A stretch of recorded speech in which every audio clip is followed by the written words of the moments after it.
በጋዛ ሰርጥ በተፈጸመው አስከፊና ዘግናኝ ጥቃት በብዙ መቶ የሚቆጠሩ ንጹሃን እልቂት ልባቸውን እንደሰበረው የመንግስታቱ ድርጅት ዋና ጸሐፊ አንቶኒዮ ጉቴሬስ ገልጠዋል።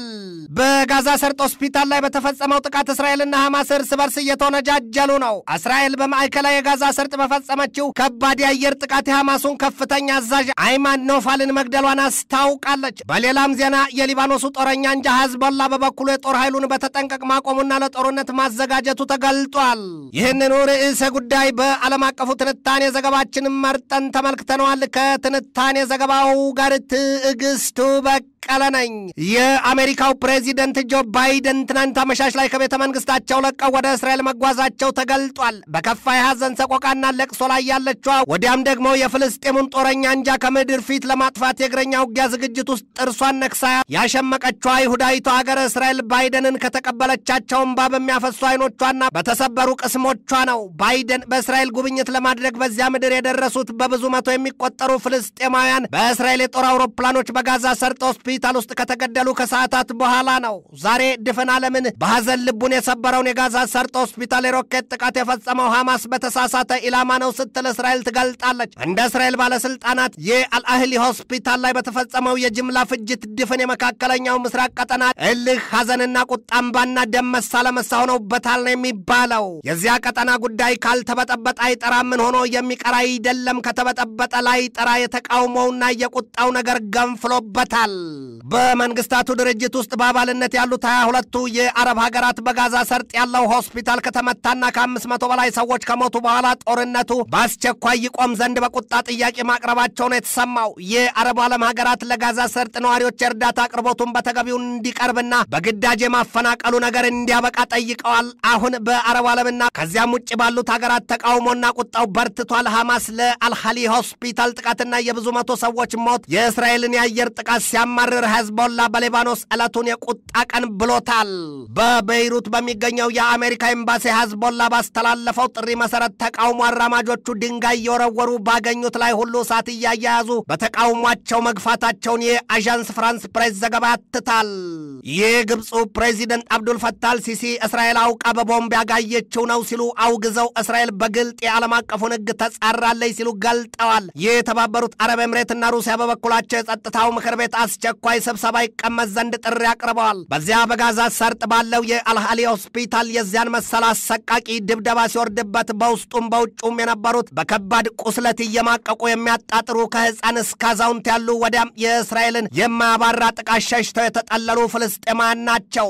የተባበሩት መንግስታት ድርጅት ዋና ጸሐፊ አንቶኒዮ ጉቴሬስ የአልአህሊ አረቢ ሆስፒታልን መመታትና የብዙ መቶ ሰዎችን እልቂት በጽኑ ማውገዛቸውና ማዘናቸውን ገልጠዋል ይላል የአልጀዚራ ዘገባ። በእርግጥም የተባበሩት መንግስታት ድርጅት ይሉት ተቋም አንድም ለውግዘት ሁለትም በአሜሪካ ሲታዘዝ ለማዕቀብ ሶስትም ለሐዘን መግለጫ ካልሆነ በስተቀር ልሳኑ የሚተባ ስሙን የሚገልጥ ግብር የሌለው የዕድሜ ልክ ጨቅላና ለጋ ተክለ ሰውነት ይዞ የቀረ ይሉታል። ገሚሶቹ ደግሞ የተባበሩት መንግስታት ድርጅትን ውሳኔ የወረቀት ላይ ነብር እንጂ ሌላ የማይሆን ሲሉ ይገልጡታል። ሁሌም ከተበደሉና ከተገፉት ወገን ሳይሆን ከገፊዎቹና ከበዳዮቹ ጎራ የሚሰለፍ በሚል ትችት የደበደበው ተቋም ነገር ግን ስሙ የመንግስታት ህብረት በጋዛ ሰርጥ ሆስፒታል ላይ ጥቃቱ ሲፈጸም በቻይና ምድር እንደነበሩ የተገለጠው የተባበሩት መንግስታት ድርጅት ዋና ጸሐፊ አንቶኒዮ ጉቴሬስ ዕድሜ የሸበሸበውን የፊታቸውን መስመር በቁጣቸውና በድንጋጤያቸው ለመግፋት እየታገሉ በእስራኤልና በጋዛ ሰርጥ አስቸኳይ የተኩስ አቁም ጥሪ አቅርበዋል። ጉቴሬስ ያላቸው አቅም ከተባለ ደግሞ ይኸው ነው። ሰውየው እንደ ግል አዛውንት ናቸውና ከእርሳቸው የሚጠበቅም ነው። እንደዚያ የስም ዓለም አቀፍ ተቋም ግን ድምፅም ግብርም የማይታይ የማይሰማበት ነው። ጉቴሬስ ሐማስ የያዛቸውን ምርኮኞች ሁሉንም ያለምንም ቅድመ ሁኔታ ይለቅ ዘንድ ጥሪ አቅርበዋል ነው የተባለው። በሌላም ዜና የእስላማዊ ትብብር ድርጅት እስራኤል በጋዛ ሰርጥ የአልአህሊ ሆስፒታል ላይ ያደረሰችውን ከባድ ጥቃት ወንጀል ሲል ማውገዙን የተሰማው ይኸው 57 አባል ሀገራትን ያቀፈው የእስላማዊ ትብብር ድርጅት ወይም ኦአይሲ እስራኤል በጋዛ ሰርጥ የያዘችው ግብር ሁሉ ተቀባይነት የሌለውና የሽብርን ተግባር እየፈጸመች ነውና ከተጠያቂነት አታመልጥም ሲል አቋሙን ገልጦ በሆስፒታሉ ላይ የተፈጸመውን ዘግናኝ ጭፍጨፋ በጽኑ አውግዟል። ከዚያ የአልአህሊ ባፕቲስት ሆስፒታል የተለቀቁ ምስሎች በዚያ ዘግናኝ ጥቃት የተገደሉ ሰዎች አስከሬን በየስፍራው ወድቆ ያሳያሉ። የአናዶሉ ዘጋቢ ከዚያው ከስፍራው ባሰራጨው የዓይን እማኝነት ዘገባውም የአልአህሊ ባፕቲስት ሆስፒታል ህንፃ በአውሮፕላን ቦምብ ሲደረመስ በብዙ ሺህ የሚቆጠሩ ሰዎች በውስጡና በውጭው ክፍል ነበሩ ነው ያለው። ነው። ያ ከሆነ ደግሞ የሟቾቹ ቁጥር ምናልባትም አሁን ከተገለጠው በሁለትና በሶስት እጥፍ ሊያሻቅብ ይችላል ማለት ነው። በህንድ የእስራኤል አምባሳደርና ኦርጊሎን ልጆቻችንን ሊፈጁ ያለሙበት መሳሪያና እቅዳቸው የራሳቸውን ልጆች ፈጀባቸው ነው ያሉት የሆስፒታሉን ጥቃት ያደረሱት ፍልስጤማውያኑ መሆናቸውን ለማስረገጥ።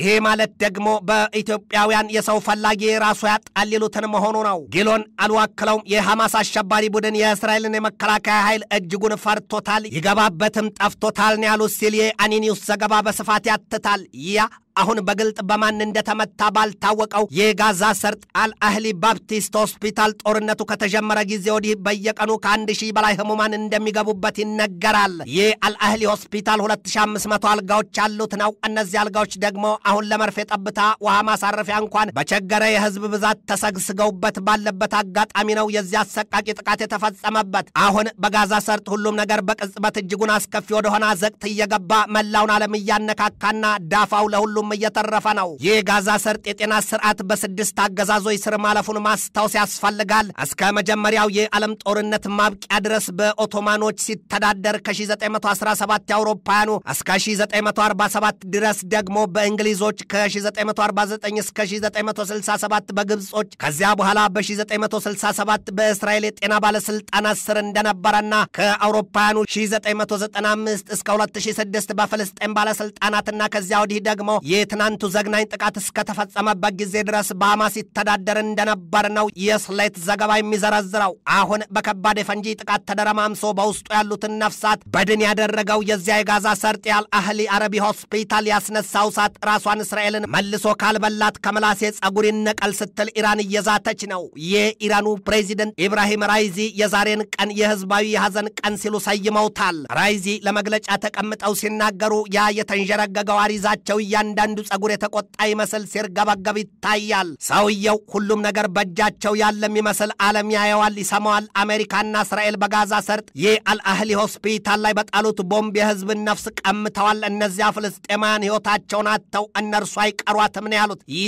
እነዚህ አረመኔዎች በሆስፒታል ላይ የጣሉትና ያስነሱት እሳት ጽዮናዊት እስራኤልን በቅጽበት እንደሚበላት እንዲታወቅ እንወዳለን ሲሉ እንደ ሰደድ እሳት በሚጋረፍ የትንፋሻቸው ወላፈን ገልጠዋል። በብዙ ሺህ የሚቆጠሩ ኢራናውያን በቴህራን በሚገኘው የፍልስጤም አደባባይ ተሰባስበው ከፍልስጤማውያኑ ጎን መቆማቸውን ገልጠዋል። ኢራን ትናንት ባወጣችው መግለጫዋ ከዚህ በፊት የምትለውን የዛቻና ፉከራ ቃል ደግመዋለች። የኢራኑ አብዮታዊ ዘብ ኃይል ምክትል አዛዥ አሊ ፋዳቪ ንዴት ባንተከተከው ስሜታቸው ሲናገሩ እስራኤልን የጠሯት ካንስረስ ቲሞር ነው ያሏት። ፋዳቪ እስራኤልን ያሏትን አሉና ያቺ ጽዮናዊት ሀገር በቅርቡ ከዓለም ካርታ ትሰረዛለች ሲሉ እየዛቱ በሀገሪቱ ቴሌቪዥን ቀጥታ ታይተዋል። የኢራኑ መንፈሳዊ መሪ አያቶላ አሊ ሰይድ ካሜኔይ በበኩላቸው እስራኤል በጋዛ ሰርጥ የፈጸመችው ሁሉም ነገር የዘር ማጥፋት ነው፣ ያን ነገር ለማስቆም ደግሞ ቅድሚያ ራሷ መቆም አለባት ነው ያሉት። አያቶላው ሞት ለእስራኤል የሚለውን መዝሙር ድፍን ዓለም መዘመር ካለበት ዛሬ ነው ብለዋል። የኢራኑ መንፈሳዊ መሪ ከፍተኛ አማካሪ የነበሩት አሊ አክበር ቨላይቲ በበኩላቸው የሐማስ ኃይሎች በእስራኤል ላይ የያዙትን ጥቃትና የበቀል ግብር አጠናክረው እንዲቀጥሉና ኢራንም ከጎናቸው መሆኗን ገልጠውላቸዋል። የኢራኑ ፕሬዚደንት ኢብራሂም ራይዚ በበኩላቸው እስራኤልን ትዕቢተኛ ያደረገቻት አሜሪካ ናትና አሜሪካ አፍንጫዋን ተሰንጋ መጠየቅ አለባት ነው ያሉት። ዛሬ የአሜሪካው ፕሬዚደንት ጆ ባይደን በእስራኤል ለጉብኝት መሄዳቸው ሲገለጥ ዋናው ተልዕኳቸውም ከእስራኤል ጋር ያለውን የተጠናከረ አንድነታቸውን ለማሳየት መሆኑን የተመነዘረው ባይደን የለቅሶ መድረስ ሚና በመሰለው የ3 ሰዓታት ቆይታቸው በአይሁዳውያኑ ምድር ሲታዩ እጅግ ግዙፍ የሆኑ የጦር አውሮፕላን ተሸካሚ የጦር መርከቦቻቸውን ቅድሚያ በምስራቅ የሜዲትራኒያን ባህር ማስደፈጣቸው ይታወቃል።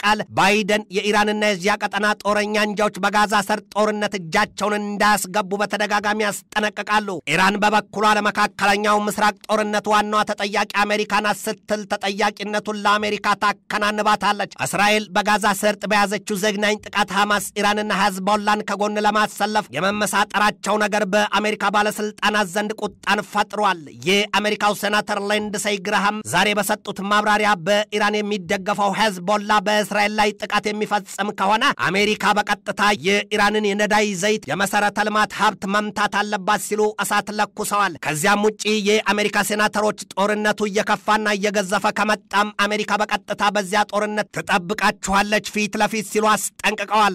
የአሜሪካው ፕሬዚደንት ጆ ባይደን ባይደን አሉ በእስራኤል ጉብኝታቸው ከእንግዲህ ኢራንን በማስጠንቀቅ ብቻ አላልፋትም በመቅጣትም ጭምር እንጂ ነው ያሉት። ኢራን በበኩሏ በጋዛ ሰርጥ ጦርነት እስራኤልን አዝሎ ሽሩሩ የሚባልበት ጊዜው አብቅቷል ስትል የሰበቀችውን ጦሯን በእስራኤል ሳምባ ላይ ለመወርወር በጥፍሯ ቆማለች ነው የሚባለው። በተለይም ደግሞ በጋዛ ሰርጥ ያለው የአልአህሊ ሆስፒታል መመታትና ከ500 በላይ ሰዎች መገደል የብዙ ባላንጣ መንግስታትን እሳታማ የመላስ ሰይፍ አማዟል። ኢራን በጋዛ ሰርጥ ጉዳይ እሽሩሩ አብቅቷል ስትል አንድም በቀጥታ ከእስራኤል ጋር ለመዋጋት ሁለትም በቀጠናው ያሉትን የእስራኤል ጠንቀኛ ባላንጣዎቹ ለማለት ወይስ እንደተለመደው ሰርታ ባከማቸቻቸው የጦር መሳሪያዎቿ ከማጀቷ ምሽግ ሆና እስራኤልን ለማጥፋት ጥያቄ ነው። የዓለም መንግስታት በሁለት ጎራ ተከፍለው በጋዛ ሰርጥ ሆስፒታል ጥቃትና ዘግናኝ ግዳይ ዙሪያ በሁለቱም ወገኖች ላይ እያወረዱት ነው። የአረቡ ዓለም አመዛኝ ሀገራት ከፍልስጤማኑ ጎን መቆማቸውንና እስራኤልን ማውገዛቸው ሲታይ እውነትም የዓለም የሁለት ጎራ ስንጥቅ እንዲታይባት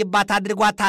ሊቢያም በወገኗ የአይሁዳዊቷን ሀገር እስራኤልን ግብር የጦር ወንጀልና የዘር ማጥፋት ስትል አውግዛለች፣ ኮንናለችም። በጋዛ ሰርጥ ሆስፒታሉን መመታትና የብዙዎች ሞት ተከትሎ የኢራኑ የውጭ ጉዳይ ሚኒስትር ሆሴን አሚር አብዶላሂያን አይናቸውን ጨፍነው ወደ ሳውዲ አረቢያ መብረራቸው ተነግሯል። ይሄ ደግሞ በቀድሞ የሁለቱ ባላንጣ ሀገራት አንድነትና ህብረት የተጠናከረ መሆኑን ለማሳየት መሆኑ ተገልጧል። በዚያ በሳውዲ አረቢያ የተሰባሰቡት የእስልምና ትብብር ድርጅት አባል ሀገራት በእስራኤል ላይ ጽኑ ዛቻ የያዘ ማስጠንቀቂያ አውጥተዋል። በዚህ ሁሉ የመካከለኛው ምስራቅ የእሳት አበላ መታመስ ከደሙ ንጹህ ነን ያሉ የሚመስሉት ቻይናና ሩሲያ በቻይና ማጀት ተቀምጠው እርስ በርስ አባላው እያሉ ከነገሩ ጾምደሩ ያሉ ነው የሚመስሉት። የሊባኖሱ ተዋጊ አንጃ ሄዝቦላ በበኩሉ ተዋጊ ኃይሉን በተጠንቀቅ ማቆሙና ፊሽካውን ባፉ ማድረጉ ተነግሯል። ይኸው የሊባኖሱ ጦረኛ አንጃ ሄዝቦላ ድፍን ዓለምን ይግረማትም ይሁን ይርገማት ባይታወቅም 5000 ገድለው ለመሰዋት ልባቸውን ቢሉ አይናቸውን የጨፈኑ ኃይሎቹን እንደ ሁለት ፊት ሰይፍ ስለት አሰናድቶ ከእስራኤል አንገት ላይ ማቅረቡን አስታውቋል። እኒያ ሄዝቦላ በራሱ መጠሪያ ዴዝ ስኳድ ሲል መልምሎ ከኢራን ጎተራ እየቀለበ ከዚያው ከኢራን የመሳሪያ ግምጃ ቤት እያስታጠቀ ያዘጋጃቸው ጥይት ኳሱ የሆኑ 5000 የራድዋን 125 ዩኒት የእስራኤልን ጠንካራ መከላከያ እየበረቃቀሱ እንዲያልፉ ተልእኮ የተሰጣቸው መሆናቸው ተገልጧል። የእስራኤል አየር ኃይል ትናንት ምሽቱን በፈጸመው ከባድ የአየር ድብደባ የሐማሱን ከፍተኛ አዛዥ አይማን ኖፋልን መግደሉን እስራኤል አስታውቃለች። የእስራኤል አየር ኃይል ኖፋልን የገደለው በማዕከላዊ ጋዛ ሰርጥ ነው። እስራኤል ባወጣችው መግለጫ ኖፋል የተገደለው በቡሬጅ የስደተኞች መጠለያ ጣቢያ የቲም መስሎ በተደበቀበት ስፍራ ነው። የጋዛ ሰርጥ ጦርነት ያበቃል በሚል ከባይደን ጋር ተገናኝተው ለመምከር እጃቸውን ታጥበው ሲጠብቁ የነበሩት የግብፅ የዮርዳኖስና የፍልስጤሙ ፋታህ ንቅናቄ መሪዎች ከጋዛ ሰርጥ ሆስፒታል መመታት በኋላ አፋቸውን ይዘው ሁሉንም ሰርዘው መበታተናቸው ታውቋል። በእስራኤል ዛሬ ጉብኝት ያደረጉት የአሜሪካው ፕሬዚደንት ጆ ባይደን በጋዛ ሰርጥ ስለተመታው ሆስፒታል ሲናገሩ በቃ ሌሎች አካላት ናቸው የመቱት ብለዋቸዋል ኔታንያሁን። አሁን በወቅታዊነት ይህ ዘገባ እስከተጠናቀረበት ጊዜ ድረስ የፍልስጤማኑ ሟቾች ቁጥር ከ3300 በላይ መሆኑና በጽኑ የቆሰሉት ደግሞ ከ13000 በላይ መድረሱ ተነግሯል። ፋይናንሻል ታይምስ ዛሬ በሰበር ባወጣው መረጃው የነዳጅ ዘይት ዋጋ የሚቀመስ ቀርቶ የሚታሰብ አልሆነም ነው ያለው። ይህ በእንዲህ እንዳለ ሐማስና ኢራን በምዕራባውያኑ ላይ ጦርነት ማወጃቸው ተገልጧል። ኢራን በምዕራባውያኑ ላይ ያወጀችውን ጦርነት ከእንግዲህ ዲፕሎማሲ ብሎ ነገር አያቆመውም፣ አይፈታውም፣ አይመልሰውም ሲል ዘ ሜሴንጀር ባወጣው ሰፊ ዘገባው ዘርዝሮታል። አሁን ታዲያ የምዕራቡ ዓለም መንግስታት የኢራንን ከሐማስ ተጥፎ በእስራኤልም ይሁን በምዕራባውያኑ ላይ ጦርነት ማወጅ አፍንጫን ሲመቱት አይን ያለቅሳልን ነውና ሩሲያና ቻይናን በቀጥታ ወደ ጦርነቱ የሚጋብዝ መሆኑ ሳያልሙት ተፈቶላቸዋል። እናም መኖርን እያለሙ መሞት ሲመጣባቸው ጡር ከጦር ቀድሞባቸው አይውጡት አይተፉት ሆኖባቸዋል። ያ በእስራኤልና በሐማስ መካከል የቋያና ቤንዚን እሳት የሆነው ጦርነት የዓለምን ሶስቱን ሀያላን መንግስታት ያላንዳች ጥርጥር ለክትክት ሻሞላ የሚያማዝዝ መሆኑን የዘ ታይምስ ኦፍ ኢንዲያ ዘገባ በስፋት ይተነትነዋል። በለንደን ዩኒቨርሲቲ የሮያል ማሰልጠኛ ተቋም ታዋቂው የፖለቲካ ተንታኝ ፕሮፌሰር ጆስቲን ብሮንክ ይናገራሉ። አሁን ኢራን በቀጥታ ከሄዝቦላ ጋር ቆማ በእስራኤል ላይ በትሯን ታሳርፋለች።